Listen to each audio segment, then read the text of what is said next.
Sir ఇప్పుడు జగన్ గారి మీద కేసెస్ మీద అంటే వేరే వాళ్ళు ఛార్జ్ షీట్ ఫైల్ చేశారు సార్.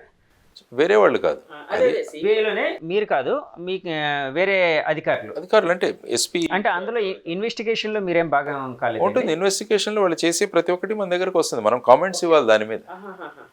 సిబిఐలో ఎలాగుంటుందంటే వాళ్ళు చేసిన ఇన్వెస్టిగేషన్ మన దగ్గరకు వస్తుంది, దాని మీద మన కామెంట్స్ ఇవ్వాలి.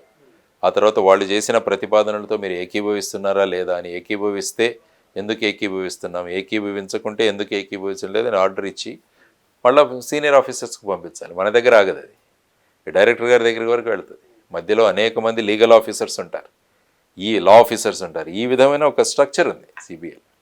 కాబట్టి కేసుల సీరియస్నెస్ని బట్టి ఏ లెవెల్ దాకా ఈ ఫైల్ వెళ్ళాలన్నది కూడా అక్కడ అందరి మాన్యువల్లో ఉంటుంది అనమాట. హైకోర్టు, సుప్రీంకోర్టు నుంచి రెఫరెన్స్ వచ్చిన కేసులన్నీ కూడా డైరెక్టర్ గారి దగ్గరికి వెళ్తాయి. లేకుంటే కొన్ని కేసులు చిన్న చిన్న వాళ్ళ మీద యాంటీ కరప్షన్ కేసులు అయితే అవి ఎస్పీ లెవెల్లోనే అయిపోతాయి.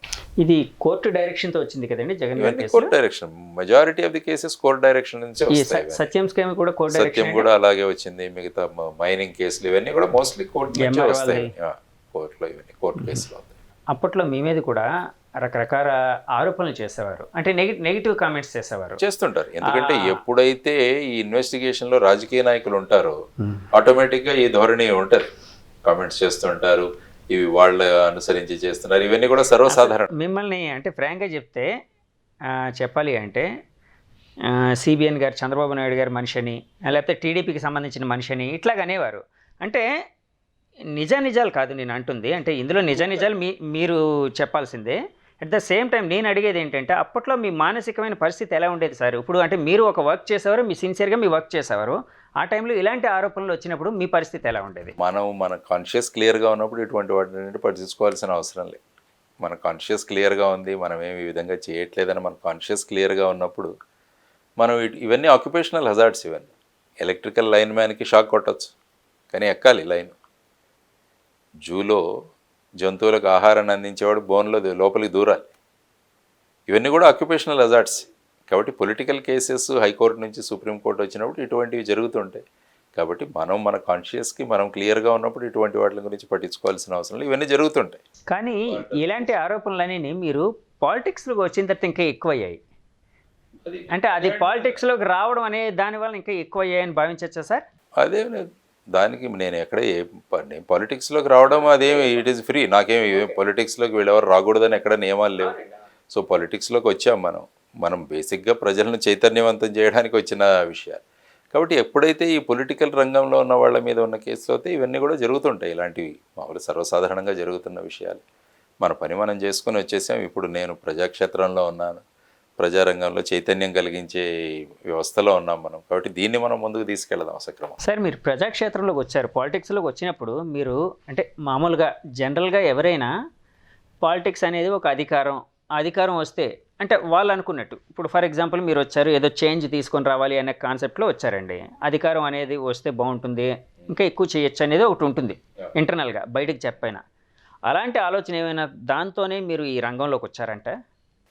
నేను యాక్చువల్గా వాలంటీర్ రిటైర్మెంట్ తీసుకొని వచ్చిన తర్వాత నేను 2 రాష్ట్రాల్లో పర్యటించాను. నేను ఎక్కడ ఏ పార్టీలో జాయిన్ అవ్వలేదు.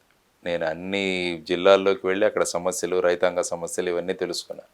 కానీ అల్టిమేట్గా ఏంటంటే వీటిలన్నిటికీ సొల్యూషన్ సాధించాలంటే మనకు రాజ్యాధికారం అన్నది చాలా ముఖ్యం. సో వీళ్ళ సమస్యలను మనం చిన్న మన ఎన్జిఓస్ వీళ్ళ ద్వారా మనం సాధించవచ్చు, కానీ దాని పరిమితి చాలా తక్కువగా ఉంటుంది. అదే ప్రభుత్వం అన్నది బిగ్గెస్ట్ ఎన్జిఓ అనుకుంటాను నేను. ప్రభుత్వం అన్నది ఎన్జిఓ స్ఫూర్తితో పనిచేస్తే ఈ మిగతా ఎన్జిఓలు అవసరం లేదు అసలు. సో ఆ విధంగా చేయాలంటే రాజ్యాధికారం అంటే ప్రజాస్వామ్యంలో ఎలక్షన్లు. కాబట్టి ఎలక్షన్లో మనం పార్టిసిపేట్ చేయాలి. అప్పుడు కనుక చట్టసభలకు వెళ్ళగలిగితే అక్కడ మనం చట్టాల్లో మార్పులు తీసుకురావచ్చు, కొత్త చట్టాలు తీసుకురావచ్చు, విధి విధానాల్లో మార్పులు తీసుకురావచ్చు. ఈ ఉద్దేశంతో రావడం జరిగింది. అట్ ది సేమ్ టైం చైతన్యవంతమైన సమాజాన్ని కూడా తయారు చేయాల్సిన అవసరం ఉంది. కాబట్టి ఆ ధోరణిలో దీంట్లోకి రావడం. అంటే అధికారమే పరమావధి అనేది లేదండి మీ దృష్టిలో, లేదా పాలిటిక్స్లోకి వెళ్ళినప్పుడు? ఖచ్చితంగా అధికారం ఉంటే ఇంకా ఎక్కువ చేయగలం, దెర్ ఈజ్ నో డౌట్. ఇప్పుడు కూడా మనం చైతన్యవంతం చేస్తాం, కానీ అల్టిమేట్గా అక్కడ శాసనసభల్లోనూ చట్టసభల్లో కూర్చుంటే దాని ప్రభావం వల్ల ప్రజలు బాగుపడతారన్నది ముఖ్యమైన అంశం. కాబట్టి ఎప్పుడైనా రాజకీయాల్లో వచ్చిన వాళ్ళు ఎవరైనా కూడా శాసనసభల్లో కానీ అక్కడ లోక్సభలో కానీ పార్లమెంట్లో కానీ ప్రవేశించాలని అనుకుంటారు. కాబట్టి ఇక్కడ ప్రవేశించిన వాళ్ళు మినిస్టర్లు కావాలని, మినిస్టర్లు అయిన వాళ్ళు ముఖ్యమంత్రి కావాలని, ఇవన్నీ కూడా ఇది కూడా పొలిటికల్ హైరార్కీలో ఉన్నదే. సో ఆ విధంగా ఉంటేనే మనం ఏదైనా ప్రభావం చూపించగలం. మీరు అంటే మళ్ళీ బ్యాక్ టు జగన్ గారి కేసెస్కి వస్తే, కేసుల గురించి ఇప్పుడు నేను మాట్లాడిన, ఎందుకంటే ఆ రోల్ అయిపోయింది నాది. ఇప్పుడు మీరు ఏమైనా అడగాలంటే ప్రస్తుతం సిబిఐ వాళ్ళని అడగాలి, ఎందుకంటే అది ప్రొఫెషనల్ కూడా ఇట్ ఈస్ నాట్ కరెక్ట్. కేసులు నేను ఇంతకుముందు చెప్పినవి ఓవరాల్ విషయాలు చెప్పాను, కానీ కేసులకు వెళ్ళి వాటి డీటెయిల్స్ చెప్పడం అది ప్రొఫెషనల్ కూడా it is not correct. Professional కూడా it is not correct. Details అనేది అడగట్లేదు, కానీ బయట అంటే రాజకీయ పరంగా కొంత ఆరోపణల మీద అంటే జగన్ గారిది అంటే ఏమో ఇచ్చింది అంటే నాలాంటి వాళ్ళకి పేపర్లు చదివినప్పుడు ఎవరైనా సామాన్య జనానికి 1,00,000 కోట్ల స్కాము ఇలాగని ఆయన రకరకాల అంటే ఎవరికి కావాల్సినట్టు వాళ్ళు వేసుకునేవారు. అందులో నిజం ఎంత అనేది మా ఎవరికి తెలియదు, సామాన్య జనానికి తెలియదు. నిజంగా ఎంత స్కామ్ జరిగింది ఏంటి అనేది ఎవరికి తెలియదు.